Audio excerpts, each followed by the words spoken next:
In the last video, I started talking about raw reality and escaping from reality, and I was going to get into escapism, but then it just got sidetracked into realizing that just as humans, we always have some kind of separation from raw reality. We always have some kind of a layer that is built up, and we live within kind of a bubble of human construction. It's always going to be true, I believe, to some degree.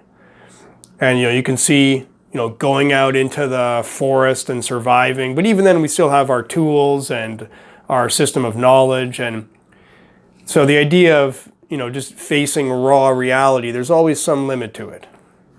But what I originally wanted to talk about is this idea of reality, facing reality, and the question of how much reality do we insist on? How much do we demand?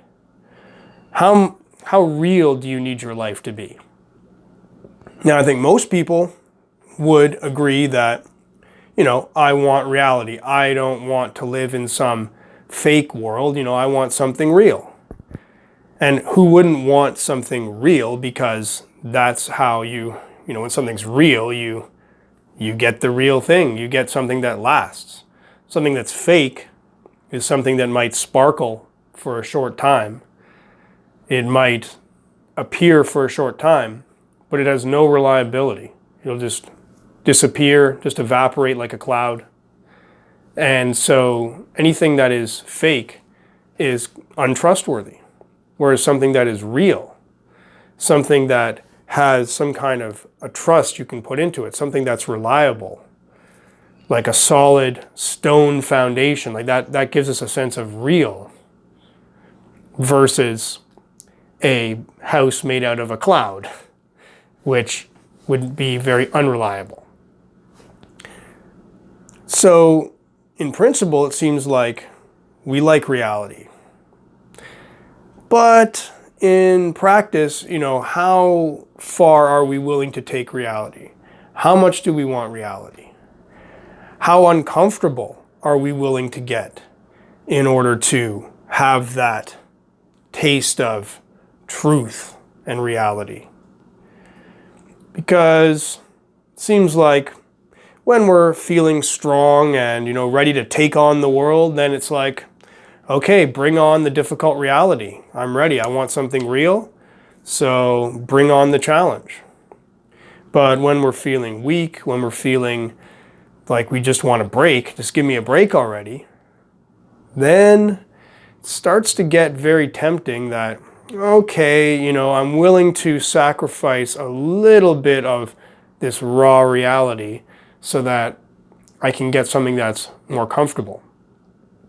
Because once we're willing to accept the fake, we have so much more flexibility in what we can experience.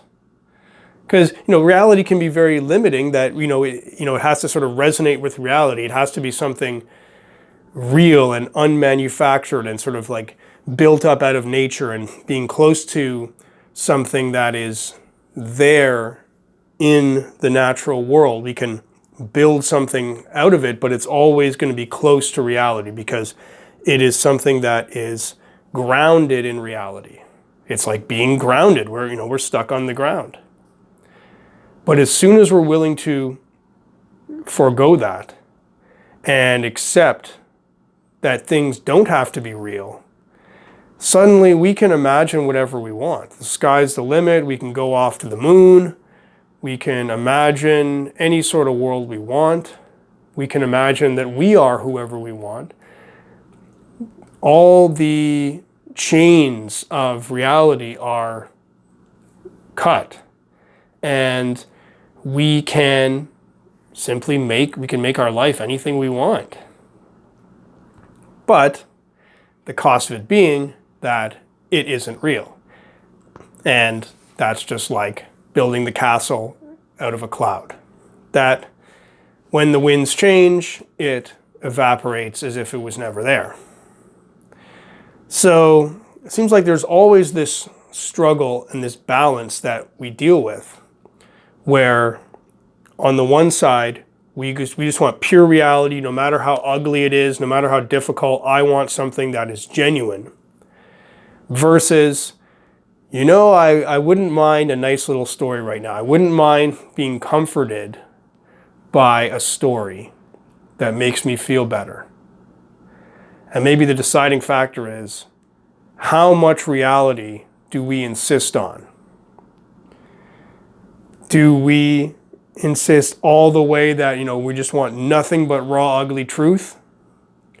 Or do we allow a little bit of nudging and fudging and nuancing and imagining, and maybe allowing a little bit of creative license, you might say, on the truth, which can then lead to a lot more comfort?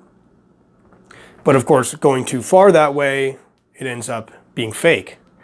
So I wonder, is this raw reality approach, is that really the ideal way? Or should there be a little bit of this creative license as part of how we live? I mean, as much as the truth isn't ideal, maybe there's a certain step back from pure raw reality that is part of our creative life and the way we interpret our lives. And yet, that seems like a dangerous step to make anytime we pull away from the truth and into creating fictions that are more pleasing to us. So I'd be curious to hear what you think about this.